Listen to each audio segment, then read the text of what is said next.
Bonjour et bienvenue sur France 24 et sur Radio France Internationale. Nous sommes à Dakar, à l'Assemblée nationale, et notre invité pour une interview exclusive est le président de l'Assemblée nationale, Ousmane Sonko. Bonjour monsieur. Bonjour monsieur.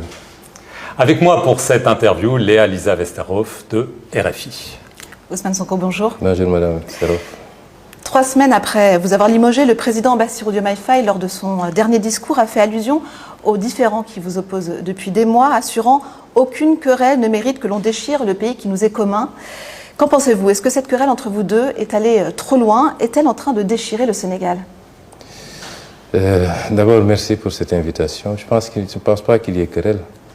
Et le Sénégal est plus grand que les divergences politiques que nous pouvons avoir. Je peux rassurer tout le monde qu'il n'y aura pas de déchirure. Il peut y avoir des divergences politiques, programmatiques, mais pas de déchirure du pays. Donc le débat ne se pose pas en termes de déchirure. Le peuple sénégalais est plus grand que cela. Est-ce que pour vous, finalement, le fait d'avoir été limogé, alors vous avez dit que c'était aussi à votre demande, est-ce que ce n'est pas une bonne chose étant donné les difficultés que traverse le Sénégal en vue de votre ambition, l'élection présidentielle de 2029? Non, je ne l'apprécierai pas sous cet angle. Je pense que d'abord, cette affaire appartient désormais à l'histoire politique du Sénégal. Un homme politique, c'est une trajectoire, et cette séparation sur le plan institutionnel n'est pas l'aspect le plus marquant de ma carrière politique en réalité.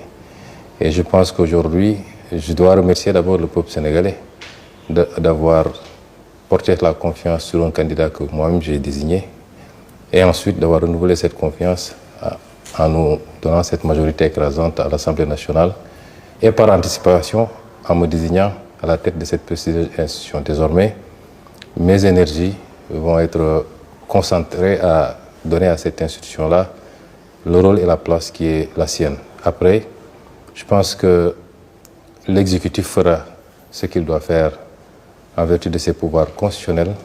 Le législatif le fera de manière complémentaire, parce que nous avons tous cette obligation de travailler à la réussite de ce mandat, qui est notre mandat en réalité.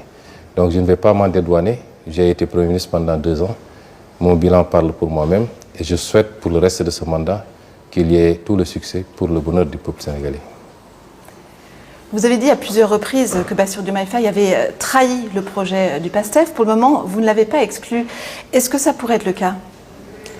Vous savez, les notions de trahison relèvent beaucoup plus de la morale et de l'affectif.